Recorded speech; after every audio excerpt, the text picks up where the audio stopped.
I'm joining you guys from my tasting room here in Napa. Again, this is the barrel room part of it. Through these large windows, we have an indoor seating area, and then we also have a large covered patio and a couple of tasting cabanas. So I'm hoping down the road you guys will visit in person and we can host you here. I grew up here in Napa. My father has been in the wine industry in Napa Valley for over 40 years. He moved here in 1974 and started designing and planting vineyards. His first couple of vineyards were sold first to Peter Newton, who started Sterling Vineyard, and then his second vineyard that he developed, he sold to Donald Hess. So obviously a pretty good way to get started back in the 70s. And then in 1979, my dad launched his first label, William Hill, and the William Hill Winery is here in Napa. It's actually right up the street from where I'm sitting here. I'm about a mile north of downtown Napa at the base of Atlas Peak. We do not own the William Hill Winery anymore. He goes by Bill instead of William. So when you meet him in person, call him Bill. So Bill sold the William Hill Winery in 1996 in order to focus on smaller labels. One of our labels is Expression, which is the one we're going to start with here, the Expression 39 Rosé. The Expression wines are all from outside of Napa. We make 2 Rosés, 3 Chardonnays, and 6 to 8 Pinot Noirs a year under that label. So it lets us play around with making wine from what we see as some of the greatest vineyards in California and Oregon, and therefore some of the greatest vineyards in the world.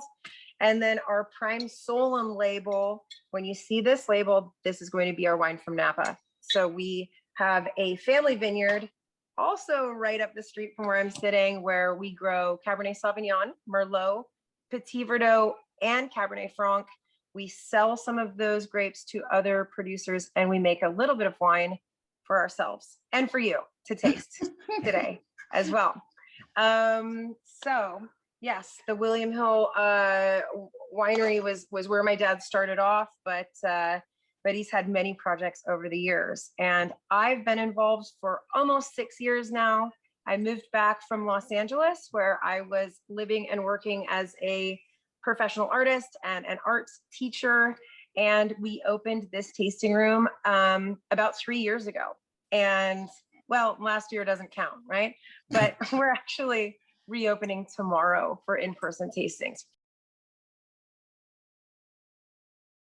Let's say cheers, first of all. I will tell you more about Patrick and the rest of the team, but thanks again for joining me.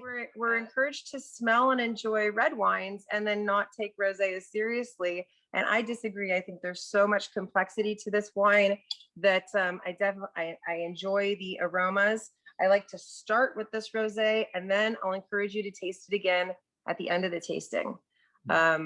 One, as it comes closer to room temperature, obviously there'll be some layers of flavor that we didn't notice before. And also your palate will be a little different after tasting the reds. So this is the best part of the day, taking those sips. This is a dry rosé. This is made from Pinot Noir from the Anderson Valley, which is on the Mendocino coast. It's a beautiful area. Anderson Valley is very small. There are really only like 50 or so wineries there. Well, it's funny to say only 50, but obviously compared to Napa, where everywhere you turn, you see another building that, you know, is it a house? Is it a winery? Maybe both, who knows? The Anderson Valley is a beautiful area of the Mendocino coast, nestled between the redwood forests that are lining the coast. And then as you get inland, it gets very warm actually in the hills. So there's this little perfect area before it gets too hot that is a great place to grow Pinot Noir and Chardonnay. But we can't get our hands on any Chardonnay from there because all those grapes go to the sparkling houses like Roederer that are out there. And it's hard to get Chardonnay grapes from anybody unless it's going for bubbles. So, We purchase fruit from a couple different vineyards, and we make our Pinot Noir that we'll get to on our second wine in this tasting. But we also use a Saunier process where we pull a little bit of the free run juice off of that Pinot Noir for our rosé. So when those grapes for the Anderson Valley Pinot Noir come into our winery, our expression wines we make out of a cooperative winery facility in Sonoma, so they don't have to travel as far all the way to Napa. So we usually get around maybe 7 tons or so from the Anderson Valley of grapes. All of those are going to go into a large stainless steel tank for fermentation, and 7 tons, pretty heavy. Just the weight of the fruit itself is pressing out just a little bit of juice, the free run juice, and that's what we drain into a separate tank to make our rosé. So this beautiful kind of rose gold blush comes from that limited skin contact. And again, you guys probably know this, but I just think it's really interesting to think about all of the color in these wines that we're tasting today is coming from the skins, and that you can have a huge amount of control over the color of the rosé and how dark it is by pulling off the juice earlier rather than later. Our first vintage of rosé, the 2017, was a little darker than this, and we decided, hey, for the 18, let's really get the juice off the skins right away, and keep that color really pale, keep the flavors nice and light. And obviously, this is a dry rosé and also pretty tart. You know, this is a very refreshing wine that I think people should enjoy year round, not just in the summer.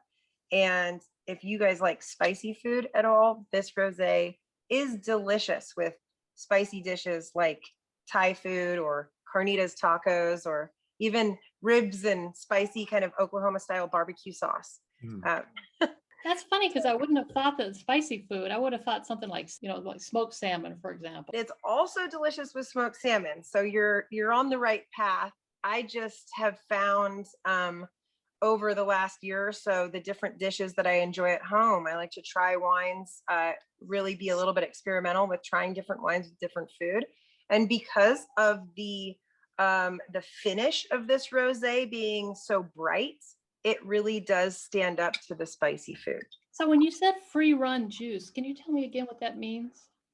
Yeah, so free run juice is the juice that presses out of the fruit just by the weight of the grapes themselves. So rather than putting the grapes into a press, which we do later for the red, for the red wine, we just let gravity do the work for us. And so as the grapes are being dumped into the stainless steel fermentation tank, there is some juice being kind of naturally pressed out. So it is, that's what would be considered free run, because it's just running out of the grapes without a mechanical press or foot stomping or anything like that.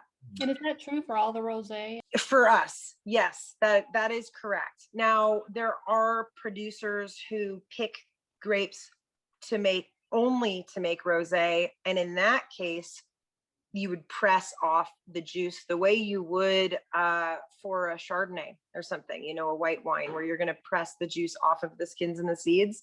And so this method is this is the way we make both of our expression rosés, and we also make a rosé under prime Solum, which is a rosé of Cabernet Sauvignon, and it's done in the same way as well. And we find that it keeps, because when you press the grapes, it'll crush the skins and the seeds, and you get more of the tannin structure, and some can be a little bit bitter for a light wine like a rosé. So that's why we really like to not press for this wine, so that it's just really easy to drink, doesn't have a lot of that tooth to it that the tannins that pressing the juice out can get you. So. Well, this is just delightful. Very nice. Thank you. What kind of, do you guys drink a lot of rosé, or what are your go-tos as far as types of wine usually? Well, I really love Pinot Noir. I see we have some Pinot Noir. Yes. So we don't drink a lot of rosé, but this is really nice. Yeah. Well, I think it's been fun to see how popular rosé has gotten in the last handful of years. Doesn't necessarily mean that all of it's going to be good, but it does mean that rosé is being given a chance. I mean, I don't know if you guys feel the same way, but definitely any store I go to around here, there used to be a few bottles of rosé. Now there's like a whole section. And I often use the color of the rosé as a first indicator of what it might taste like. Never guaranteed, but I do find that the lighter colored rosés and the ones that are a little bit more this kind of rose gold or salmon kind of pink color tend to be made in a style that are a little bit more structured after that Southern Rhone or like Spanish style rosés. So dry and a bit lighter rather than the sweet rosés, which for me, I thought growing up, if I saw a rosé, it was usually, a white Zin or something. So I thought up until a handful of years ago that if it was pink, it was sweet. And so I kind of steered clear because I don't have much of a sweet tooth. I have 8 kinds of cheese in my refrigerator. I just am not such a big fan of sweeter flavors. So it's been really fun in the last 5 years, exploring the world of rosé and trying.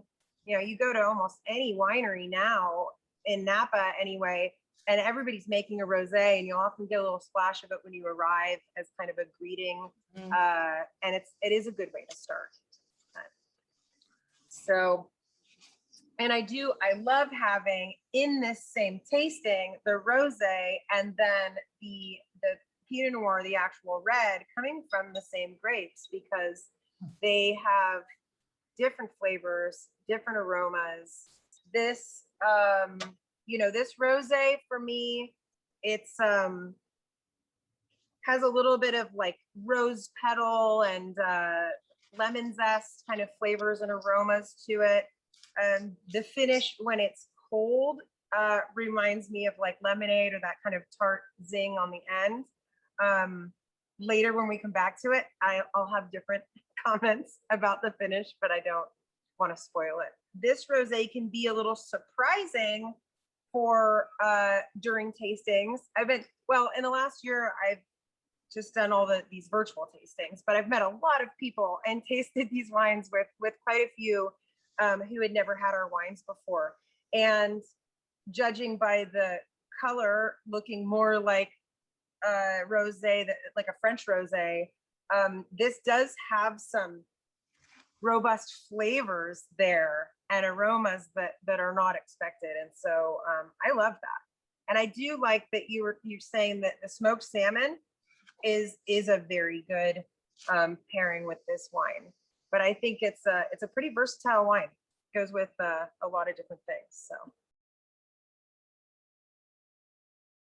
pour a little splash of the Pinot Noir, since you love Pinot Noir. I do. I love Pinot Noir. Excellent. And I know it's a fussy little grape to grow. It is. It's I'd say I have a lot more experience with the Bordeaux varietals because of our vineyard here in Napa as far as growing. But Pinot Noir is, thin-skinned. It's fairly delicate. It is one of the most difficult grapes that I'm around a lot to grow. But what I love about Pinot Noir is once it's in your glass, it's no longer finicky. It goes with so many dishes. And I know I said that about the rosé. I definitely believe that about the Pinot Noir, the actual red wine from the Pinot Noir as well. I mean, this is my holiday wine. When I host Thanksgiving here at the tasting room with cousins and nieces and nephews and my brother and my sister-in-law and all my parents and stuff, there's a lot of Pinot Noir around because it'll go with the turkey and the gravy. My husband is Swedish, so he makes Swedish meatballs, which have, beef in them. So it goes with the red meat, but it also goes with like the vegan dishes that my cousin brings with like Brussels sprouts and mushroom gravy. So Pinot Noir is your friend when you just don't know which dish you're needing to have it with. The one thing that is difficult for me to pair with a Pinot Noir like this one is chocolate, dark chocolate. The tannins in the chocolate compete a little bit with this wine. So just about anything else other than chocolate. Okay, I'm gonna just give this a little. So this, I love the aromatics of Anderson Valley Pinot Noir. Our expression label has a number on the bottle. These both have 39. This is the degree of latitude where the grapes are grown. And this expression label, my dad, Bill, and our winemaker, Patrick Mahaney, they were approached by some investors between 2000 and 2006 to help develop great vineyards to grow Pinot Noir mostly, and a little bit of Chardonnay. And they were able to go up and down the coast and handpick properties that were well suited for this type of grape. And Anderson Valley was one of those places. Quite a few locations on the Sonoma coast. Also, there were some vineyard sites in Oregon that they developed. And so that number helps you figure out where we are on the coast when we're tasting these wines. And it's a guide for you down the road of, you know, when you guys visit in person, since you love Pinot Noir, I think we should do a side-by-side tasting of Oregon, Mendocino, Sonoma, and Santa Rita Hills Pinot Noir all next to one another. Because then you can, yes, kind of unusual for a tasting room in Napa, you know. I mean, yes, we have the Cab, we have the Merlot, we have those heavier wines through the Prime Solum label. But one of the things that we can offer here is also these beautiful explorations of Pinot Noir from various locations. So, so my dad and Patrick Mahaney, who, again, our winemaker, he and my dad have been working together for many years. And before that, as Patrick just kind of finished school as a young winemaker and a large part of the beginning of his career, for 20 plus years, he worked at Robert Mondavi Winery. This was predating the sale of that winery. So when the family was still very much involved. And one of the great things about working for a brand like Robert Mondavi is that they were able to fly Patrick Mahaney all over the world, and mostly Europe, but different places in the world, to learn about how barrels are made, what trees they're from, vineyard design, you know, elements, and not just winemaking, but all of the other things that go around that. And also this concept of wine growing. And that's, my dad and Patrick have always related on the fact that great wine has to come from a great vineyard. And grapevines are like weeds. They will grow anywhere, but they won't grow really good tasting fruit just anywhere. And so these specific sites that are perfect for a certain type of grape and give it certain characteristics, this is what we are obsessed with as a family, as a business. That's the whole point of what we do. We find the best vineyards, and then in the cellar, we're very gentle. You know, we use, for this Pinot Noir, about 50% of the barrels used were new French oak, and about 50% were neutral, or barrels that we've used before. So you're going to pick up some notes of sort of vanilla in here from some of those new barrels, but it's not covering up the fruit flavors. This still is kind of floral. It reminds me of like strawberry rhubarb pie a little bit. Yeah. This is very clearly a California style Pinot Noir. If you compared this to a Pinot Noir from Oregon or from France, this is going to be a little bit more fruit forward, little higher alcohol, but not so high that it's out of balance. But I just, Anderson Valley for me has this great balance of the floral and slight earthy tones of a cool coastal Pinot Noir, but still has that ripe fruit. And I think that's where this wine is such a winner for me. And you may also notice this is a 2013. We are very patient with releasing our wines. Very patient. I'm impressed. Yeah. Well, it's just, we taste and taste, and when things are really shining, that's when we share them with everybody. And some vineyards take longer than others to get to that point. Not that the Anderson Valley Pinot Noirs with less age aren't delicious. It's just that this one is like really in a beautiful place. And since we don't distribute our wines, and we really have a lot of freedom to bounce around. Sometimes we're highlighting this. Sometimes we'll jump back to 2011s. Sometimes we'll decide, okay, the wine club's coming up. Let's go into the 15s and the 16s and see what's happening there. We're changing our menu constantly here in the tasting room. And it feels a little bit more like you go to somebody's house. And it's, it's very comfortable. Well, somebody's house, but with like printed materials and really nice glassware and everything is not somebody's house. A wine enthusiast really like this one because they gave you 91 points for this wine. Yes. Yeah. And I can see why. When I love wine because it takes so many of us together as a team to make it. Patrick would have gotten a lot of experience then working for Robert Mondavi, all those years of experience. And then for him to bring that to your winery and work with your father, I mean, that's really would be something. Oh yes, it's wonderful. And he spends time also out we kind of all work together to do many of the parts of this business. Through this last through the 2020 growing season, my husband and I were out there in the vineyard in the morning picking clusters to do micro fermentations to test for ripeness, and obviously there was some smoke and stuff like that, so we were trying to figure out which parts could be picked early enough to not be damaged, and so we were involved making, in a 5-gallon bucket, making a little batch of wine with Patrick's supervision. Also, Patrick spends a lot of time out in the vineyard, in our Broken Rock vineyard where we grow our cab. He texted me a few days ago, "Hey, Elana, bud break is happening."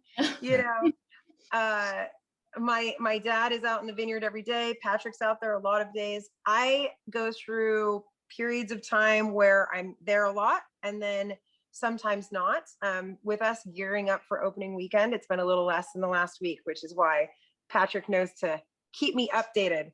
And then another part of our team, Kevin O'Brien, our general manager, has also been working with my dad and Patrick for 14 years. And so you can see that they've all had a lot of time to figure out how to communicate well, how to work together. And it almost feels like for me, it literally is a family business, but it feels like a family with the rest of the team as well. And that's just how we like to function. I want to look forward to coming to work every day and feel like we all care about each other. So yeah, that's what we are going to continue trying to do here in the tasting room. So that's really wonderful. I really like that. It looks like Kevin also experienced working with Guinness overseas. Yes. Yeah. Yeah. He's got an amazing history, coming from these large companies and then, distribution companies. So he has great understanding of that side of everything. Plus he's just fun and he loves food and he loves wine. But fun fact, Kevin's from Sacramento, the Sacramento area. But when he was overseas, he learned to speak Japanese. Then he was living in New York where he met Aoi, his wife, who is Japanese, and they didn't meet in Japan, but I think he probably got her number a little faster because he could speak Japanese, and she was impressed by that. Aoi's wonderful. She's, again, we all are very close and spend time together. And so we've done a couple tastings where with some groups from Japan, and they walk up to our table and Kevin and I are standing there. He starts speaking Japanese, and you should see people's faces. They're like, oh, oh, okay. Didn't expect that. So yeah, it's got a great background, and you know, we wouldn't be able to do this without everybody's other experiences feeding into how we run our business. So Aoi is a teacher, and so what's nice about that schedule is that when not in the last year because there weren't any events, but normally, of course, we're pouring events, you know, every month or so, and especially through the summer, a couple times a month. And so Aoi will join us and help pour at the tables, and you know, be part of the team on the weekends, because she's not teaching on the weekends, and it's more fun for her to come to the wine events and hang out and nibble on good food and help us out than just not seeing Kevin all weekend. So we put her to work, but you know, in a nice way. But it's nice to have a whole kind of team at these events so that you can take turns walking around and talking to other people and connecting in that way. I'm happy that you guys have a glass for each of the wines, because I'm going to suggest that you might pour an extra little splash of the Pinot Noir and kind of set it aside while we go to the cab, because then I'm just going to take over your whole afternoon here. This Pinot Noir is, as you can tell, I'm a huge fan, and I think just continues to unfold in a really elegant way as it's open a little bit. So it's going to be fun to go back to that. Go on to try this, the Prime Solum Cabernet Sauvignon. So this is the label where my painting is actually on there. Yes, and that really adds a lot. Thank you. Beautiful on the label. So Prime Solum, the first vintage of this wine was the 2009. And when I was finishing graduate school for painting in 2011, and that happened to be the year that they were bottling the very first vintage of Prime Solum, which happened a little quicker than many of the Prime Solum wines now, which get a little bit more time in barrel and a little bit more time before bottling. But trying to get that first vintage out there, it was the end of 2011. They were bottling this wine. They were designing the label, and my dad asked if he could use some of my paintings on the labels. He wanted this splash of color. And I was thrilled. At that time, I was not planning on moving back or being involved in the wine industry. I always wanted to pursue the arts. So that's what I was really focused on doing. But I was so happy, you know, to have this connection with something that he had worked so hard for so long to do. And we actually choose a different painting for each new vintage. So that's a really fun, whenever there's a new release, I think people really enjoy sort of seeing, okay, what's this next label going to look like? And then of course, it's very nice for verticals when you have the bottles next to one another. Pretty cool to see those. So do you paint these designs specifically for the vintage, or are these paintings that you have from before? These are, well, I'm always producing new work. So whenever it's time to design a new label, I'll just take some images of pieces, sometimes older pieces, sometimes brand new pieces, and then send them to my dad to take a look, and then he'll usually choose one. And then we send it over to our graphic designer that actually, you know, puts the label together. I am really not a very tech savvy person, which is funny to my friends, that my whole life is like virtual tastings now, because I'm the last person you would expect to do that. But yeah, so I do the artwork for the label, but I don't actually, you know, do the graphic design for it. And yeah, and then, you know, we check out a sample just to make sure that it's vibrant and saturated and that the colors look right. And then I think they translate really well onto the bottles. We have a handful of my paintings are hanging around the tasting room as well. So just another layer for people to really connect to. It's very nice. So this is a 2014 Cabernet Sauvignon that we're going to try here for the third wine. This is Now, again, for many wine labels, if you looked at what their current release of Cabernet Sauvignon would be, you're probably looking at a 17, maybe even an 18 in some cases. This is a 14, and this is our the only Prime Solum wine that we have with less age on it that's available is the 2015 Cabernet Franc, because our Cabernet Franc, we only make about 50 cases. So we tend to sell out of those a little sooner. So we kind of have to push into the younger vintages. But the 14 is our current release. We started sharing this with our friends and family and guests about a year ago. So it's just tasting really good. This is a Cabernet Sauvignon made in what I think is more the style of cab that was being made in Napa when my dad started his career here.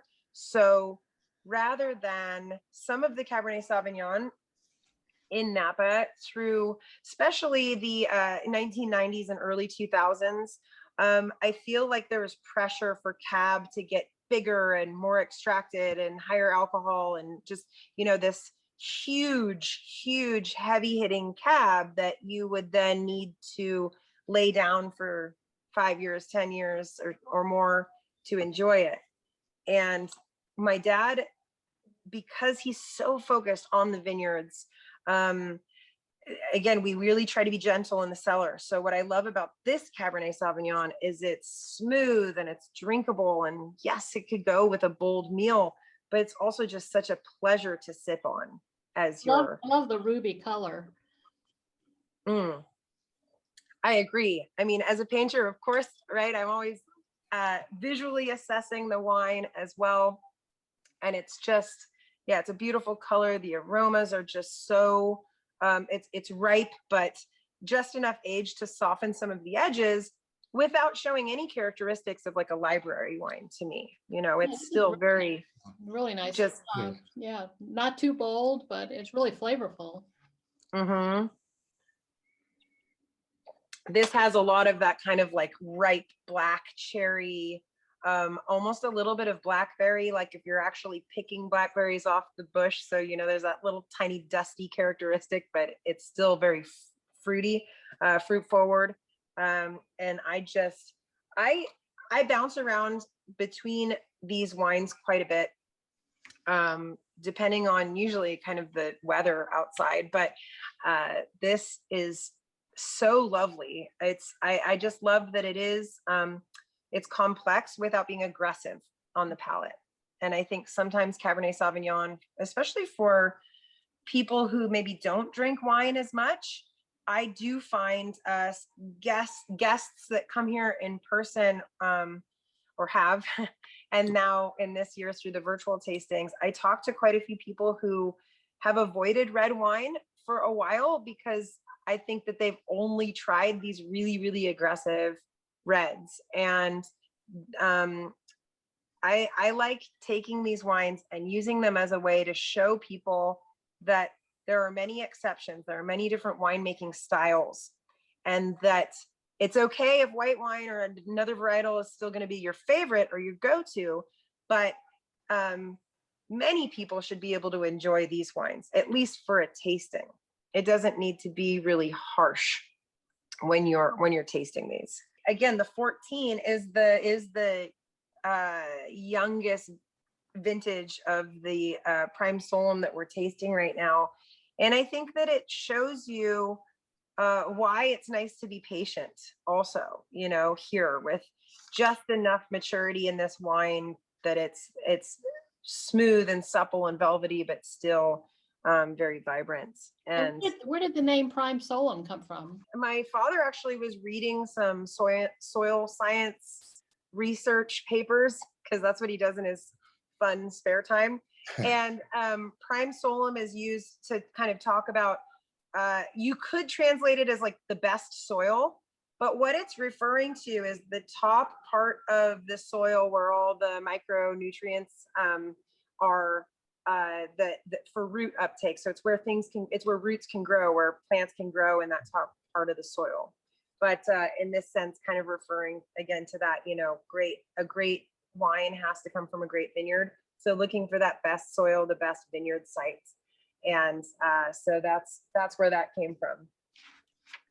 Yeah, and most of the fruit for the Prime Solum wines comes from our Broken Rock Vineyard, our family vineyard. We have 45 acres planted. And we do, as I mentioned in the beginning of our tasting, we do sell most of that fruit to other wineries here in Napa, and then make about half of the fruit goes into our own wines. We also source some great Cabernet Sauvignon from a vineyard called Circle R, which is up at the very top of Atlas Peak. So we are on Atlas Peak Road, but our Broken Rock Vineyard is not actually high enough in elevation to be considered part of the Atlas Peak AVA. So we are Napa Valley for most of our Prime Solum wines. But as I'm sure you're aware, it is really nice to be part of an AVA, to be part of this sort of recognized growing area. So we really enjoy making some Atlas Peak wine as well, some Cabernet Sauvignon. And it makes sense since we're on Atlas Peak Road. We're at the very bottom though. We're at the easy to access area of that road. Actually, I read that on your website. It said that you can get on that road and skip being on the highway, skip being on Silverado Trail. It's easy from downtown Napa to get to your vineyard in 5 minutes. Yeah. Well, technically about 7 minutes, but yes, yes. No, it is very close. I live right now next to downtown Napa. So this is really nice, especially after living in Los Angeles and commuting for years. It is a treat to be so close. And downtown Napa has just come alive over the last 10 years. Even through the pandemic, because of the way that Napa businesses here really utilize outside space. So even through these times with COVID, you know, and things have been kind of open and closed and open and closed, there are a lot of outside spaces that have been used in a really great way. In fact, one block of Main Street in downtown Napa was shut off early in the pandemic as a walking street, and then the restaurants got to take over half of the street with tables. It's so cool, very European feeling. There's string lights up, and people are sitting out there and dining. It's I hope it stays that way forever. That little piece. So when I was growing up, if people visited Napa, and if you knew Napa, you would stay up Valley, right? You would stay in Yountville, St. Helena, Calistoga, maybe. You wouldn't stay in downtown Napa. But because of how much growth there has been, and there are hotels and bed and breakfast, and then also just a lot more restaurants and bars and things. There's like a nightlife in downtown Napa now that didn't used to be there. You do see a lot of people staying there. So that was when we were looking for a place to open our tasting room. This location was such a perfect balance of being close enough to downtown for it to be convenient. You're not spending 40 minutes driving somewhere. Easy to Uber also, since there's a lot of that ride sharing, a lot of that going on. But because it's just outside of town, you still, you'll drive by some vineyards and you'll see some horses out in their pasture. And so you still feel like, okay, I went outside of town without having to take all that time. Are the cabanas new? Yes. Yeah, those are new. We got to use them. We were open briefly in the fall for some tastings, just for, I want to say about a month. And then things kind of shut down again around the holidays. So yeah, we're really excited to have those. I love growing grapes. I also love growing all kinds of other plants, and we transplanted a bunch of pieces of cactus from the vineyard. So around the vineyard, we have a few large areas of cactus, and we took cuttings of that and created, there are, big metal like water troughs for livestock. We filled those with the cactus, and they've grown to be this whole wall along one side of the cabanas. And so that's pretty cool, kind of private, but it creates a little bit of privacy as well from the parking lot. Yeah, so we have those two cabanas, and then pretty large patio as well to sit on. So Tasting cabanas look large. They look like you could fit 10, 12, 15 people in there. you know, if you were standing kind of reception style, you probably could. With the seating that we have in there now, again, like during this time, we're only taking appointments for 6 or less in the groups. But going forward, we'd probably make an exception. However, about 6 people is like really comfortable with having enough space for food as well, because we're not just doing wine tastings here. We also have a food menu that my husband, when I met my husband a few years ago, he was a chef at a restaurant in Sweden. So he has hospitality and restaurant experience coming more from the bar and restaurant side. So we have a great food menu. So it's not the kind of place where you're just having one glass and having a tasting in that glass. We do a side-by-side tasting. You have all the glasses in front of you, probably have some food. So people need a little bit more room. So yes, you could squeeze in more people if they just had a glass in front of them, but we really encourage the food and enjoying, you know, it's for us, the ideal time is about 90 minutes, ordering some things to nibble on and going through the tastings during that time. So you looked at So it's like for a private group, then 6 people come by themselves, they have that tasting cabana, and then they Yes. get things off of your daily food offerings. Yes.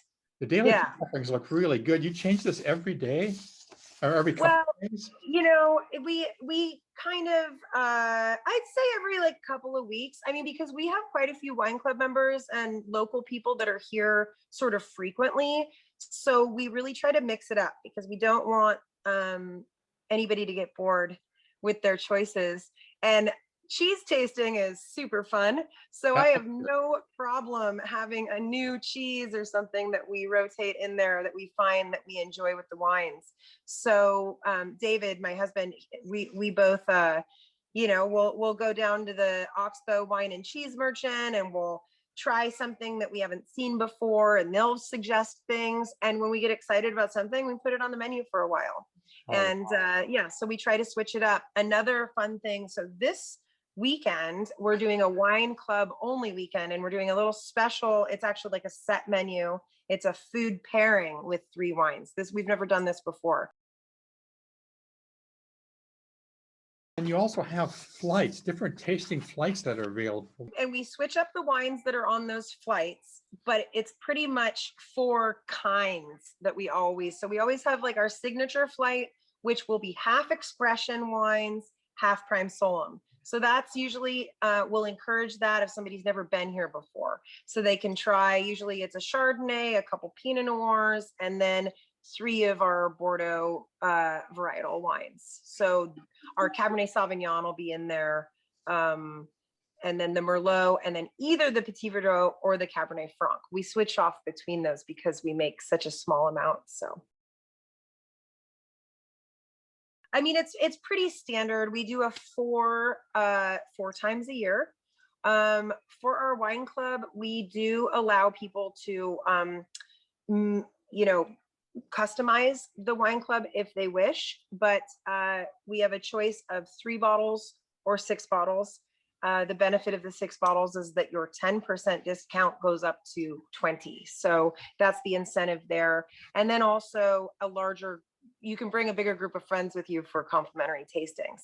And then eventually when we have parties as well, it'll, you know, if you're in the 3 bottle club, you get 2 tickets to the parties. If you're in the 6 bottle club, you get 4. If you want to bring other friends beyond that number, then they can purchase a ticket if you vouch for them, I guess. And so our next wine club coming up will be May. And so we try to kind of skip the hotter months. So we'll do, and then we send out an email with our suggestions. My dad actually loves choosing the wines for the wine club. So I just remind him, I say, Pops, it's time for another wine club. I need you to let me know which wines you'd like to have in there. Then we send out the email and people have a week to add or change the wines. You know, I've got a couple people who want only Chardonnay, a couple people who never want Chardonnay, as an example. And we do our expression wines. That's a separate company from our Prime Solum. So they are also separate clubs. You kind of, we have some people that are in both because they don't want to choose, but it's, yeah. So for you, if you're a Pinot Noir lover, obviously, then somebody would go expression, but that's our, that's our club. We're still very hands-on with that. I finally just brought on a new colleague on the team named Shelby. She's awesome. And she is taking over managing the wine club, which is wonderful because, as you can imagine, I am really, really busy. And I just didn't feel, as our wine club was growing, I just didn't feel like people were getting quite enough attention from me, because it was like just enough to keep things going and get that wine out there. And I want more of a connection with people. Right. I'm going to go back and ask or say something else about your tasting flights. I was really impressed that on one of them, you have like 6 different tastes in the flight, and you have it set so they can take a boxed group of these wines with them when they go. This is so organized. Well, I have to give my dad credit for that, for the box set. That was his idea, because he loves to do that. And it's funny, I find I do the same thing often. If I go taste at another winery, I'll usually sort of get a set of whatever we tasted, because there's one thing to have that experience, but then to then enjoy those wines again at home, it's always a little different. So yeah, and then that also, there is a slight discount on that package. So that's kind of a, if people aren't quite wanting to commit to the wine club, still gives people a chance to bring home a little collection of those wines and enjoy them. And as a little thank you, we'll give them a discount on that. And then we waive tasting fees as well if people get, 6 bottles or more. So there's usually the signature flight with half expression, half Prime Solum. Then of course we have a flight of just the Bordeaux style wines. Sometimes that's Prime Solum only. Sometimes it'll include our Tetra wine, which is our Bordeaux style blend. And then we have our expression, our Pinot Noir flight, and then something really light. Sometimes it's all Chardonnay. That 4th tasting will be sometimes all Chardonnay, sometimes a mixture of the Rosé and the Chardonnay.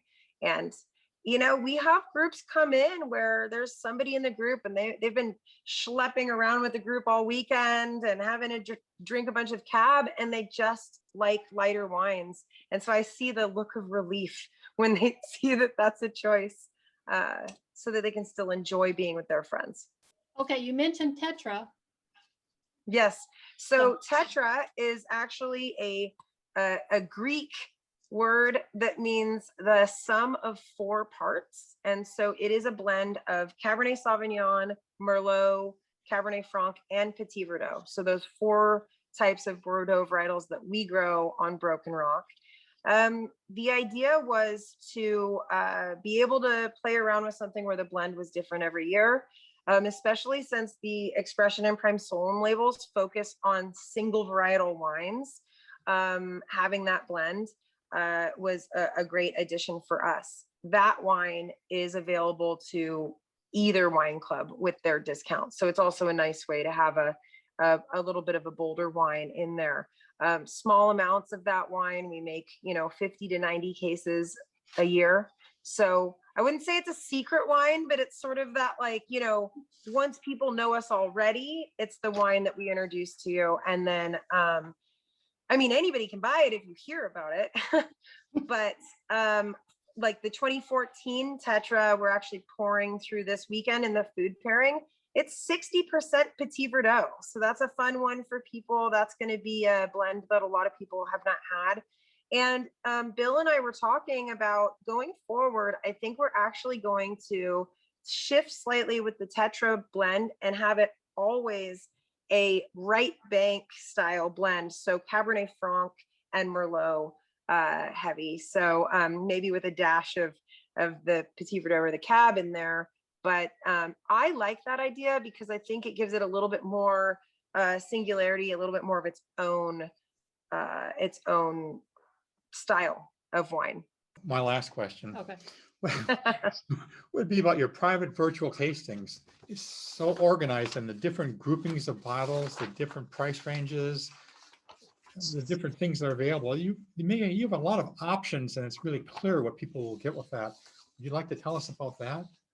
Yeah, well, first of all, I really appreciate you saying that, because over this year, we kind of just jumped into doing virtual tastings last March, and I had never done one. In fact, I had never even had a video conference for anything before. And I think that helping people choose is so important, because I understand people have different tastes, and some people want to customize, and some people just want to be able to choose a package. So we've spent a lot of time thinking about these and tweaking them over the year till we finally settled on these packages. A big thing, of course, is price points. So we definitely try to do some lower price packages, especially for corporate groups. That's a big one. There's usually a very strict budget there. I find that families, friends will sometimes want the higher end. So I like to represent that range. I don't want there to be sticker shock and only put the most expensive packages, but I do want people to be aware that we make these small batches of very high-end selected wines. And I really try to think about each of the wines being different, so that as you're tasting through, you're not forcing yourself to think that they taste different, that they really are. I'm going to be honest, it is hard to choose the wines for these. How do you choose when you only have a few? What's that first impression going to be? So the tasting that we did today is the most kind of common, especially for the first tasting. I get a lot of people who then come back and do more with friends or family or other business or other client groups or whatever it may be. And I think what I really like about the way we do tastings is that it's never a tasting where a bunch of people join in. It's always going to be either, sometimes it's just one couple, like here today. Sometimes I have 50 people in different places, but it's always just that group. So I like it better that way, because I really want you to have personal attention during these tastings, rather than, okay, I'm going live at a certain time and buy the wine and jump in. I think it's because I don't have experience doing this, and I don't like feeling like I'm performing. I want it to be real. And I know I can sit down and I can have a conversation with you guys. So it's also selfishly sort of for my own enjoyment, is that I prefer the private tasting structure. So